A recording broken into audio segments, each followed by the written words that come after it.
we are joined now by your head wrestling coach for Nebraska, Mark Manning. Coach, how are you this morning? Doing well, guys. How you guys doing? We are hanging in there. We're in the middle of like this torrential downpour that basically came out of nowhere. Like a snap. It was wild. It was really sunny. And I should have known because there was a rainbow over West Side this morning at the high school. And I was like, oh, today may be a good day. But it's that ominous weather when you get the rainbow. And it is pouring here now. How are things with you? Going well. Well, we had that about a half an hour ago come through Lincoln. So, yeah. All right. We're doing well, though. Little west to east, actually. I guess we're right on time here, Coach. Hey, I wanted to start off here. You've had a pretty busy off season, I think is a nice way to put it. Have you had time to kind of collect, take a breath? I know you're trying to put together a great roster for next year. What's the off season been like for you so far? I don't think we've talked to you since Nationals. Man, hasn't really been a break so far. We're just finishing up with our camps. We have camps going on the last 2 weeks. So we finish up with camps tomorrow, and that'll seem maybe like a little bit of a break going into the 4th of July. So we're looking forward to that day. But it's just been hectic. I think with the new format of college athletics, with raising money for NIL and the portal, it just brings a whole different element to coaching these days. Coach, I've been wondering, has your kind of breakthrough success at Nationals, what's the interest been like in your program from transfers, younger guys, NIL, like you were talking about? Like, how has that sort of changed the, I guess, conversation people have about Nebraska wrestling? Yeah, it's exploded. It's taken us to a whole new level. I mean, really, the year before we finished 9th. We were really one match away from really being national runners up back-to-back years. So we knew we had a good team last year. It's really elevated it as far as, a lot of transfers want to talk to us, but at the end of the day, we're really choosy on who we're going to take, and we got to take the right people. And it's interesting conversations these days with young men when you get on the phone with them, and they're enamored with, hey man, I really love to join your program. And but when it gets to talking about the elements of that and the principles that our program's founded on, and then what they want, it becomes all about money. Mm-hmm. and so those are not the guys that are going to work out with us. We're going to reward our guys, but we want guys that love the sport, they're going to work hard, and want to be part of a great team. And so, it's always fascinating to have conversations with these guys that, we're just looking for the right kind of people, God, it's fascinating. Selfishly, full disclosure, one of the reasons that I wanted to have you on this week is I knew the camp was going on. And how many states do you have represented? 10, 11, 12, 15? How many states do you think you have represented? I think it's 15 or 16 Yeah. states. Yeah. Wow. Yeah, we have about 1,100 kids in this week. And so there was that, right? I wanted to talk about that. And then, there's this thing selfishly that I want to do where, and I never know how you're really going to be with it just because of your personality, and it's not going to be financially driven, but I do want awareness, right, for NIL opportunities and exposure, and to make sure that you can kind of get your message out. Because I do trust you. You remind me a lot of Coach Rule in this regard, where I know you're going to spend wisely. You're high character guy. Your culture isn't going to take on more water than your boat can withstand. I get all that. But there's Coach, there's this part of me, and you got to talk me off the ledge where, I've loved you for so long and kind of what you're doing in the program. I almost found myself kind of wanting to gatekeep the sport where it's like, hey, you guys weren't wrestling guys before this. Why are you all of a sudden on wrestling, right? Like, I'm kind of protective, but I do want the sport to grow. So just let me know that I'm okay with that philosophy, or I'm not. One of the two. Nah, you're great, Damon. That's great, man. I appreciate you, and we go a long time back. Knowing your dad and what an impactful element he had on UNO wrestling and our sport as a whole, and Omaha and all the young men that he impacted. It's really, really cool.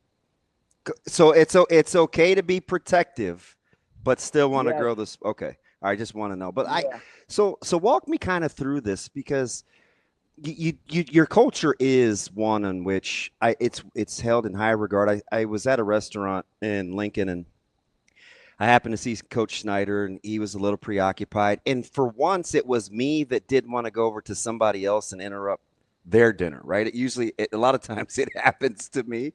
So I was very cognizant, but my mom was such a fan. She wanted me to tell Coach Snyder to give you a message, which I thought was weird, but I mean, it's my mom, so it's like you do it.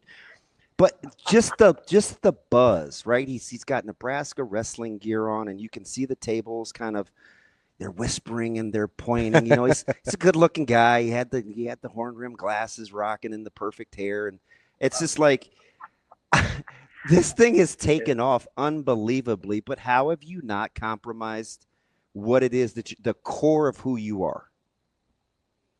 Yeah, I just think it gets back to what we really preach to our guys. You got to manage adversity, and you got to manage prosperity, and you don't get too far ahead of yourself.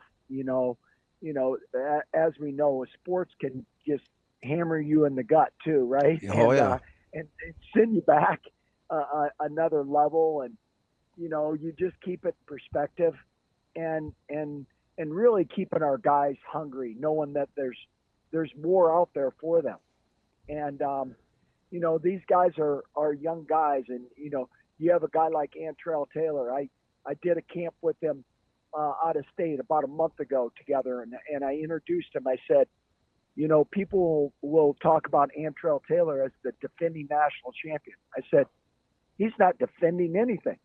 He's already got that trophy. He's trying to get another one. And I said, but people make it out to put a lot of pressure on people to say, he's the defending national champion. You beat the defending national champion, or he is the defending national champion. He doesn't have to defend anything. He's already won it. He owns it. He'll own it forever. Now it's about him taking a step forward and keep growing, rather than he's not defending anything. And when you're defensive, you tighten up. People feel pressure, and we want to keep our guys growing in the area of just knowing that they have more in front of them, and there's to keep jumping levels mentally and physically. So it's kind of our program. You're going to grow mentally, physically, and then spiritually. And if you're not doing that, you're holding yourself back to what what the best version of yourself is. And so we constantly preach that, and we're doing it this summer, and our guys are very, they're very aware that, there's a lot of recognition, but there's still a lot in front of us. And that's what I love about these guys, man. It's really, really cool to see, whether it's Jacob Van D or Cam McDaniel, Christopher Mento, Antrell. I mean, what a Brock Hardy. They're just tremendous human beings, man. And they're working every day. Yeah. They're putting in the work this summer, and really, really cool. And I know so many fans are proud of them, and they feel that, and they get this from all the coaches that are here at our camps. And, it's really neat to, have all these coaches from different parts of the country coming up to them and talk about how they're watching them on BTN, and it's really cool. Coach, let me ask you about the competitive culture in terms of what you want in your wrestling room, because you're getting ready to bring in some guys and you already have a really competitive spirit. Obviously, your wrestle-offs and those things are you got a chance to be really deep. You get young, spirited guys like Ziola, who I've watched almost half his life. Just I know what kind of energy is coming. I've seen Antrell. I know that energy. How do you level off competitive spirit, or do you try to just almost like the fireplace reference, right? You know that it's good in the fireplace, it's not so good in the forest. Like, is that kind of your lesson with the competitive spirit that you're willing to take on in your wrestling room? Yeah, I mean, for sure. I think iron sharpens iron. You and sometimes you get some sparks. Yeah, that's right. You're gonna have a little pushback once in a while, and that's the great thing, But you have to stay realistic with it. It's just wrestling. It's just sports. People get worked up, and I know I was when I was a young buck, and so you got to keep it in perspective, and work with it in the right mindset. Everyone wants to win a practice, or everyone wants to be the big dog, and we want to keep having big dogs, and so got to keep it in perspective and make sure we're teaching guys how to have the right character, how to be the right champion. Right? People talk about champions, but you got to be a champion in the right way. Sometimes you're going to take. You're going to get beat. You're going to take a loss, but no one wants that to happen. But you got to be able to manage that. You got to be able to have the right character, because at the end of the day, no one wants a champion that ends up being a jerk and doesn't treat people with respect and win in the right way. And I think that's the element of what we want to produce in our program, and I think that's what Nebraska loves about our guys. Coach, you're kind of teeing me up here for my next question. We've talked a lot about competitiveness and culture and character and winning the right way, and I think the question a lot of people have is they see from the outside, like a guy like AJ Ferrari, that maybe comes off a certain way publicly, right?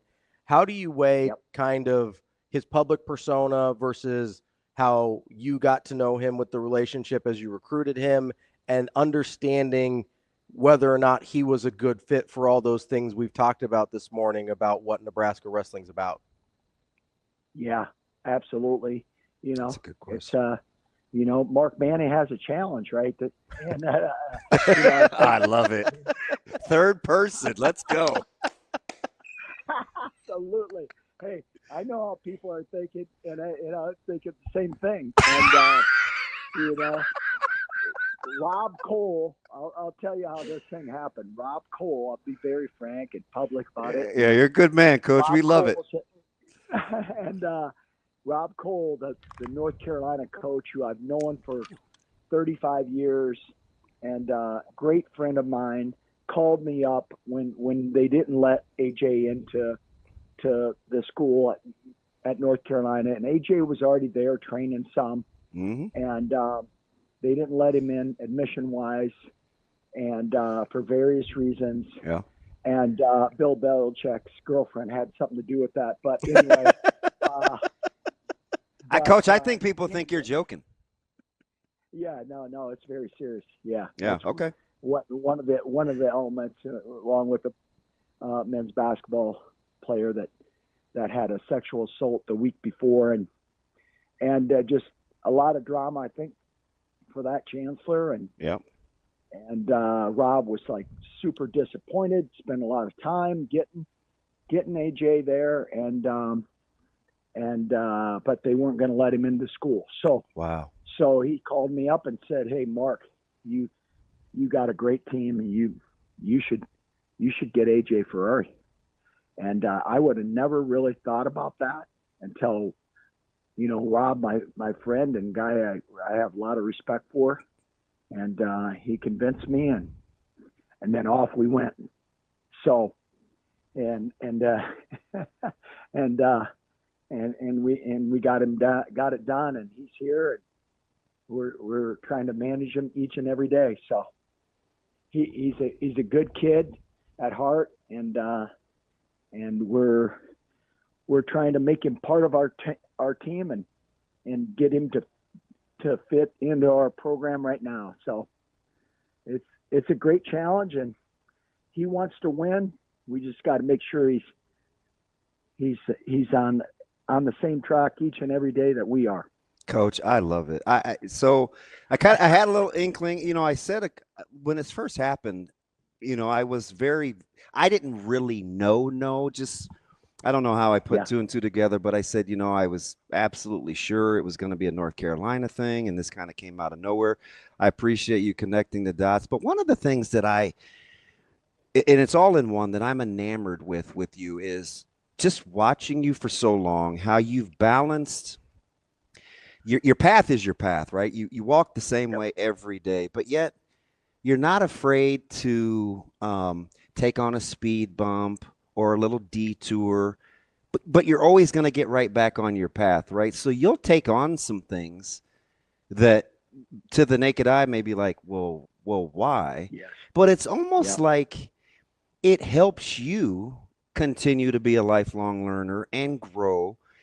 And also what I think a lot of people don't know about you is like, that's your purpose, right? that AJ kind of represents your why in terms of what you do. So it seems to make more sense than it maybe just would on the surface. Yeah. And I think, it gets to the core of what God has out there for us. Everyone sins. No one's perfect. No one's perfect out there in the world. And when people realize, not to be too judgmental, and it's easy to be judgmental, and we've all done it. And but this young man, he was never charged with anything, and yes, he's made mistakes. Absolutely, I'm not defending that at all. But this young man, he's a good person. He's got a good heart, and that's our path. Absolutely. I talked to a number of people before we went down that rabbit hole, and Coach Osborne being one, and so it's you seek advice, and we're on that journey with him right now. So it's going to be fun, and it's it's a challenge getting him fit in when it's 4 years ago I recruited him. Yeah, so, I was going to, and I let a few people know it's not the first time that he'd been on campus, and I think it's pretty cool to have a relationship there. But did you wake up and think just a month later that some other guys would be decommitting from programs, and all of a sudden you're back in their top three? Like when you say you haven't rested, like this stuff just kind of, it just keeps happening, but it's for a reason, right? You're ready to embrace that. Yeah, absolutely. And yeah, I know the young man you're talking about, and yeah, we're in deep, and it's, it keeps you, it keeps the coffee going, man. Well, that's nothing the Twins don't get you revved up for, is it? Yeah, that's right. Yeah. Oh, it's good, and it's you don't this day and age of college athletics, you got to stay on your toes because, the transfer portal and then, the junior recruiting. That's what people don't understand, the junior recruiting. What I mean by that, and when I can contact a young man June 15th going into their junior year, well, you're recruiting juniors and then you're recruiting seniors, and you're trying to manage a roster of, right now for me, it's 30. Football, it's 105. It's a lot. Yeah. It's a lot. And so, young men don't sign till their senior year. November, your senior year. And so there's a lot of people change their mind from when you're 16 to when you're going into being 18 years old. And to keep a commitment that long, things happen and people are living their life and making mistakes. And, yeah, it's just a whole different element than 4 or 5 years ago, when there wasn't a cap on sports, baseball being 34, so it's a lot of decision making you're trying to make when you're putting together a roster and when you're taking a chance on young men and young women out there. And then, just, do I take a junior? Can we hold on to this commitment? Is, what type of character is that young man? And, because you're bypassing a lot of other kids. Coach, when someone makes a commitment. Commitment's not signed. Yeah. When someone's signed, you got them locked down until there's a transfer portal open up. but, that's kind of the reality, And so you get what you inspect, not what you expect sometimes. Wow. And so that's a T-shirt. That's a T-shirt. That's a T-shirt. Look. And so you got to do your, due diligence and just staying engaged and making sure you get what you get, Coach, I love the fact I get a chance to ask you this question because you can kind of Rolodex this with me because I followed the sport for so long. If you kind of have some comps that you're willing to share, but I brought up Ziola a few minutes ago, and a guy that I've watched kind of grow, literally evolve, and just kind of his techniques, right? How he just kind of stays on the gas, and I would always talk about his length, and how he could head snap and ankle pick almost in the very same sweeping motion, right? And the degree of difficulty that he makes that thing look very, very easy to do. When you watch him and kind of watch his style in high school and know that his frame he's still growing, ridiculously strong. Do you have some comps for me, like when you watched him and you're kind of evaluating his style? Yeah. No lofty expectations. So, I get I get the context. Well, number one, Cade's just a tremendous kid. Oh, yeah. We inspected and we like what we expected and inspected and there's 4 other guys came in with Cade here a few weeks ago for Summer Bridge, and how Caleb was when he came. They're right embedded right into your program. They start working out with you. You see them every day, all the time, and Cade's just high character. We knew that, and it's just great being around that all the time. So he adds to the culture that we want to continue to build, and he has the right mentality.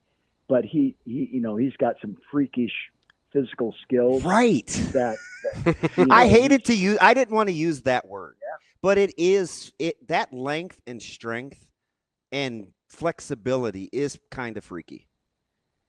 Yeah, absolutely. My good friend John Blake, you remember John Blake? Oh yeah.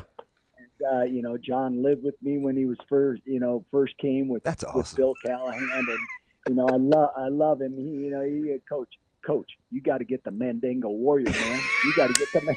And he said, and he said, coach, and that's what Cade is. He's a little bit, he's going to be better and better, like what you mentioned, Damon, when he fills out and gets, he's getting man muscles right now, we call it, but he was so long. It was just long, but filling it out, how he matures, man, he's going to turn into a great heavyweight. I mean, we're super excited because he does a lot of athletic and a lot of skills that he's developed, as a smaller guy and at the heavyweight position. And, just a lot of heavyweights don't move like him, and he's good on top, and, he's a great kid, and we just think the world of him. He's just going to keep getting better and better in our program. We're really excited about it. The competitive energy in that room. I mean, I don't know if there's such a thing as too much testosterone, but man, some of those you got a lot of it. You got a lot of competitive juice in that room. Yeah, we do. And you know what? It just starts with their character. We just got the right young men, and Silas Allred and Antrell and Brock Hardy and Cam McDaniel, like I mentioned. It's just and Christopher Minto. What a gem, man! What a gem. I'm expecting. There's a couple guys that are kind of off the radar, but on the radar that I'm excited about and see how they grow. Minto's definitely one of them. Yeah, man, we knocked it out of the park with that young man. What a super young man. And people could see what these guys are doing at camp, and we assign them to different groups to work with, and then to teams, and they, they're reffing matches. Man, how they treat these kids and your coaches, it's first class, and I'm really proud of that when we're putting on these camps, and it's just great to see what they're doing and how they conduct themselves and how they teach, and they're not too full of themselves. Coach, appreciate your time, man. Always awesome. And now I know we all definitely need to go out and just be better people. So Coach, I got the $1 million question, and maybe you don't want to spoil it for us. Will you or will you not allow the splits to happen after AJ's first win? Or that's what the people want to know. I can't say it'll never happen because I'm not in his mind right there all the time. But that was one of the things that when we put the graphic and is committed when he signed, I said, AJ, here's a couple of choices of what your picture is going to look like, but you're going to join 6 other All-Americans. You're joining a team.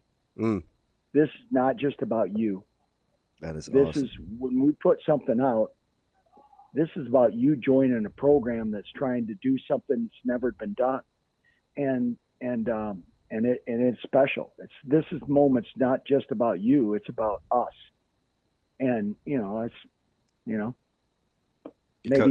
maybe 25 years ago, I was a young whippersnapper then, and I wouldn't have had the cojones to say that to him, but I did. I had no problem telling him that. And this is how we're going to do this, because you've never not had cojones. That's awful humble. That's incredible. That's right. So I'll look for the splits after you win the Natty. That's what I heard. You might have to be careful of those cojones if you try and do the splits, Coach. I might do a triple Lindy with the split. Oh, Lord. Coach, appreciate the time. As always, great stuff. We will talk to you again soon. All right. We'll see you, Coach. Thanks, guys. You got it.